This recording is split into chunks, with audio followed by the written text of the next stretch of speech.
High বন্ধুরা, আরেকটি নতুন ভিডিও নিয়ে চলে এলাম। তো এই ফলটি থেকে অনেকে চিনতে পেরেছেন এটি ড্রাগন ফল। তো ড্রাগন ফলের আজকে মিল্কশেক বানাবো। মিল্কশেক বানাতে গেলে প্রথমে ড্রাগন ফলটাকে কেটে ছাল থেকে আলাদা করে নেওয়া হবে।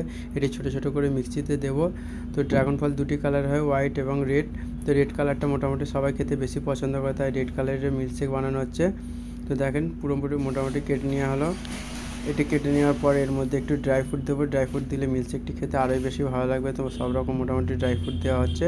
ড্রাই ফ্রুট দেওয়ার পর এটাতে একটু ভ্যানিলা ফ্লেভারের আইসক্রিম দেবো। ভ্যানিলা ফ্লেভারের আইসক্রিম দিয়ে একটু আমুল গোল্ড দুধ দিয়ে এটা ভালো করে ঘুরিয়ে নেওয়া হচ্ছে। এটা একটু পুরো মিহি করে ঘুরিয়ে নেওয়া হবে। তো আপনার মিল্কশেক বানানো হয়ে গেছে। এটি একটু এবার গ্লাসে ঢালা হচ্ছে। তো আমার পেজে প্রথম থাকলে অবশ্যই ফলো করে দেন। আমার প্রত্যেকটি ভিডিও আপনাদের কাছে চলে আসবে। আমার ভিডিওটি কেমন হয়েছে অবশ্যই কমেন্ট করে জানাবেন। তো এই গ্লাস এই যে মিল্কশেকটি আপনার পার্সেল হবে, তাই 2 গ্লাসে ঢালা হয়ে গেছে এবং ড্রাই ফ্রুট থেকে একটু এটিকে ডেকোরেট করে নেওয়া হচ্ছে। জিনিসটি দেখতে এবং খেতে আরোই ভালো লাগবে। তো আমার দুটোই মিল্কশেক একেবারে রেডি। তো আমার ভিডিওটি কেমন হয়েছে অবশ্যই কমেন্ট করে জানাবেন। আর কে কোথায় থেকে দেখছেন সেটি একটু অবশ্যই জানাবেন।